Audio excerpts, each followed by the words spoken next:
Assalamualaikum warahmatullahi wabarakatuh. Alhamdulillahirrabbilalamin.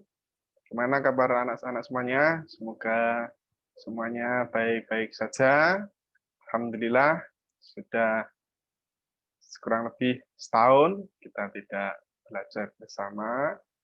Ya, kita sudah masuk di tahun 2021. Itu artinya kita sudah masuk ke semester 2. Nah, minggu yang lalu saya sudah sampaikan beberapa materi yang akan kita pelajari pada semester 2 ini. Nah, saatnya saya akan menjelaskan materi yang pertama di semester ini, yaitu tentang iman kepada malaikat. Nah, saya akan buka dulu materinya. Anak-anak bisa buka ya buku kalian mulai halaman 96 ya, 96. Nah, sekarang kita mulai. Siapa sih malaikat itu? Saya yakin anak-anak sudah tahu, atau mungkin pernah mendengar, atau mungkin pernah melihat, saya juga karena yang jelas dengan istilah malaikat pasti anak-anak sudah tidak asing lagi. Malaikat sama halnya dengan manusia, malaikat juga termasuk makhluk Allah Subhanahu wa taala. Maha suci Allah yang telah menciptakan makhluk dengan berbagai macam bentuk dan keadaan. Meskipun tidak pernah berjumpa dengan malaikat, kita harus percaya keberadaannya. Allah menjelaskan dalam Quran surat Al-Anbiya ayat 19, A'udzubillahi minasyaitonirrajim. Walahu man fis samawati wal ard wa man indahu la yastakbiruna an ibadatihi wa la yastahsirun. Dan miliknya siapa yang di langit dan di bumi, dan malaikat-malaikat yang di sisinya tidak mempunyai rasa angkuh untuk menyembahnya dan tidak pula merasa sedih. Nah, jadi itu adalah dasar atau dalil bahwa kita harus percaya kepada malaikat. Nah, iman kepada malaikat termasuk rukun iman yang kedua. Nah, si anak-anak hafal. Nah, rukun iman jumlahnya ada 6. Nah, yang kedua ini adalah iman kepada malaikat. Kalau yang pertama kemarin kita belajar iman kepada Allah. Malaikat diciptakan dari nur ilahi atau cahaya Allah. Malaikat diciptakan oleh Allah Subhanahu wa taala sebagai utusannya untuk mengurusi berbagai urusan, berbagai pekerjaan. Ya, nanti kita lihat atau mengenal nama-nama malaikat. Tapi sebelum ke sana, mari kita lihat sifat-sifat dan perilaku malaikat. Antara lain, satu, malaikat itu selalu patuh kepada Allah Subhanahu wa taala dan tidak pernah berbuat maksiat kepadanya. Malaikat itu selalu samina wa atona, tidak pernah ingkar. Misalkan tugasnya zikir, ya tiap hari zikir. Tugasnya membagi rizki, ya membagi rizki. Tugasnya menjaga kubur, ya terus di situ menjaga kubur. Tugasnya mencabut malaikat, ya tiap hari mencabut malaikat, mencabut nyawa manusia. Ya, lupa tadi. Ya mencabut nyawa manusia. Ya bisa jadi ya, tidak mengenal usia. Mungkin kalian pernah mendengar bayi meninggal, remaja meninggal, orang tua meninggal, mbah-mbah meninggal. Ya ini pokoknya tugasnya malaikat. Yang kedua, malaikat dapat berubah wujud sesuai kehendak Allah. Jadi kadang-kadang ya seperti kita menyamar menjadi manusia atau mungkin menampakkan seperti ia sendiri. Malaikat tidak makan dan tidak minum. Jadi nggak ada malaikat mampir di warung makan, itu nggak ada ceritanya. Kemudian yang keempat, malaikat tidak memiliki jenis kelamin. Jadi tidak laki-laki dan tidak perempuan. Malaikat tidak pernah letih dan tidak pula berhenti ibadah, tidak punya rasa capek. 6. Malaikat senang mencari dan mengelilingi majelis zikir. Karena memang suka menyebut nama-nama Allah. 7. Malaikat berdoa bagi hamba yang duduk menunggu sholat berjamaah. Jadi kalau kita di masjid, gitu, setelah sholat sunnah, duduk, nah itu malaikat ternyata mendoakan kita. Nah, setelah kita tahu sifat-sifatnya, kita lihat perbedaan antara malaikat, jin, dan manusia. Kalau malaikat, yang pertama diciptakan dari nur, cahaya. Kalau jin diciptakan dari api. Kalau kita atau manusia diciptakan dari tanah. Malaikat, makhluk gaib. Apa makhluk gaib itu? Tidak bisa dilihat dengan panca indera. Tidak bisa diraba dengan tangan. Tidak bisa dicium dengan hidung. Tidak bisa dilihat dengan mata. Ya. Kemudian jin juga sama, makhluk gaib. Ya. Manusia, makhluk yang terlihat mata. Kasat mata, petok. Ya. Contoh saja kalian melihat anak kecil sedang bermain, itu kan kelihatan. Kemudian yang ketiga, malaikat selalu patuh dan taat kepada perintah Allah.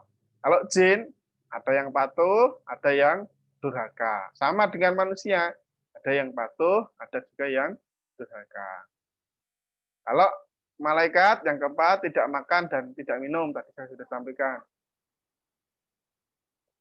Kalau jin itu makan dan minum. Manusia makan dan minum. Kalau yang kelima, malaikat pikirannya jernih dan lurus. Kalau jin pikirannya berubah. Manusia juga sama, kadang baik, kadang buruk, kadang melayang-layang, kadang kemana-mana. Nah, itulah manusia. 6. Tidak mempunyai hawa nafsu kalau malaikat. Kalau jin mempunyai nafsu, sama dengan manusia.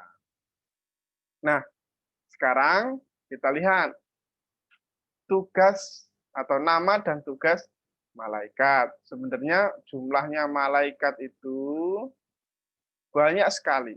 Ya. Bahkan kita nggak bisa menghitung. Tapi yang wajib kita imani cukup 10 saja. Mungkin kalian pernah mendengar lagu Jibril, Mikail, Israfil, Israel, Mungkar, Nakir, Rakib, Atid, Malik, Ridwan, waktu kecil. Nah, sekarang kita pelajari. Yang pertama, malaikat Jibril. Tugasnya menyampaikan wahyu kepada Nabi dan Rasul. Mikail, tugasnya mengatur kesejahteraan makhluk atau membagi rezeki, mengatur awan, menurunkan hujan, melepaskan angin, dan yang lainnya. Jadi tugasnya malaikat Mikail. 3. Israfil, malaikat yang tugasnya meniup trompet. Bukan trompet tahun baru, tetapi trompet sebagai tanda hari kiamat. Nah, nanti kalau mau kiamat, kan ada trompet dari malaikat Israfil. Yang keempat, malaikat Israel. Tugasnya mencabut nyawa seluruh makhluk hidup, baik manusia, jin, iblis, setan, apabila telah tiba waktunya. Nggak bisa nawar. Jika datangi malaikat, menun, misalkan mau ngambil nyawa kalian, ya kita nggak bisa nolak. Kemudian yang kelima, malaikat mungkar. Tugasnya menanyai orang yang sudah meninggal dan berada di alam kubur. Ini sama dengan nakir ya. Malaikat yang tugasnya menanyai orang yang sudah meninggal di alam kubur. Ditanya, man rabbuka? Siapa Tuhanmu? Madinuka? Apa agamamu? Man nabiyuka? Siapa Tuhanmu? Siapa nabimu? Nah, tanya nanti. Sekarang bisa jawab, tapi kalau di alam kubur kita nggak tahu. Yang ketujuh, malaikat Raqib. tugasnya mencatat semua amal baik manusia. Ya, kalau kita berbuat baik, sedekah, zakat, infak, sholat, itu yang mencatat malaikat raqib. Kalau atid, sebaliknya mencatat amal buruk. Misalkan kita tidak sholat, kita nyolong sendal atau apa, itu yang mencatat malaikat atid. Malaikat Ridwan yang ke-9, tugasnya menjaga dan mengatur kesejahteraan penghuni surga. Ini harapannya kita nanti bisa ketemu dengan malaikat Ridwan nanti di surga. Yang ke-10, malaikat Malik. Ya, yang tugasnya menjaga penghuni neraka atau menyiksa atau mengatur siksa bagi penghuni neraka. Jangan sampai kita ke sana. Nauzubillahi min dzalik. Nah, terakhir ada beberapa hikmah yang dapat kita petik dari beriman kepada malaikat. 1, memberi motivasi kita untuk selalu taat dan bertakwa kepada Allah. 2, malaikat mengawasi perkataan dan perbuatan kita. Maka karena kita diawasi oleh malaikat, ya perkataan kita dijaga, perbuatan kita dijaga. 3, memberi rasa optimis untuk selalu berusaha karena Allah. Ya. Karena Allah akan memberi ilmu melalui malaikat Jibril dan memberi rezeki melalui malaikat Mikael. Jadi optimis, tenang saja. Ya. 4, memotivasi kita untuk selalu beramal soleh karena bekal itulah yang kita bawa kelak ketika meninggal dunia untuk menghadapi pengadilan Allah Subhanahu wa taala. Nah, ini kemudian ada juga ini, perilaku beriman kepada malaikat.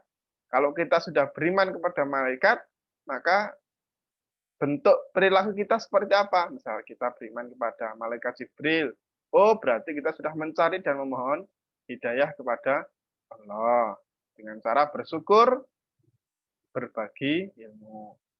Iman kepada malaikat Mikail misalnya, berarti contoh perilaku kita adalah berusaha secara semaksimal mungkin untuk mencari rezeki yang halal dan yang baik. Kita percaya kepada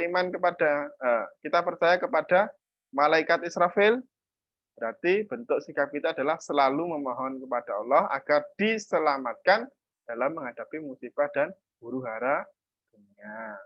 Kalau kita percaya kepada malaikat Israel, berarti kita berusaha mempersiapkan diri untuk menghadapi kematian. Kemudian kalau kita percaya iman kepada malaikat Mungkar dan Nakir, berarti kita selalu memohon kepada Allah agar dilapangkan kubur kita dan diringankan siksa kubur kita. Kalau kita percaya kepada malaikat Raqib, kita selalu memiliki niat baik, karena perbuatan baik kita akan dicatat oleh malaikat Raqib. Baliknya, kalau kita iman kepada malaikat Atid, bentuk sikap kita adalah menjauhi sesuatu yang buruk, perkataan yang kotor, perbuatan yang jelek, dan menjauhi perilaku tercela.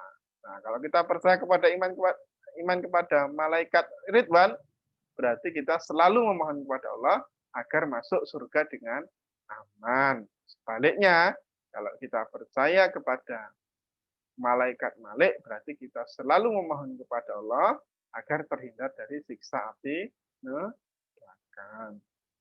Mungkin itu anak-anakku sekalian. Nanti bila mana ada pertanyaan, bisa ditulis di kolom komentar atau di grup WA. Ya. Kemudian ini ada sepenggal cerita di buku kalian, kejujuran seorang santri. Nah, silahkan nanti kalian baca di rumah masing-masing. Saya ingatkan, selalu ingat pesan ibu. Pakai masker, jaga jarak, dan rajin cuci tangan. Itu. Terima kasih. Mari kita tutup dengan doa penutup majelis. Subhanakallahumma wa bihamdika asyhadu an la ilaha illa anta astaghfiruka wa atubu ilaik. Assalamualaikum warahmatullahi wabarakatuh.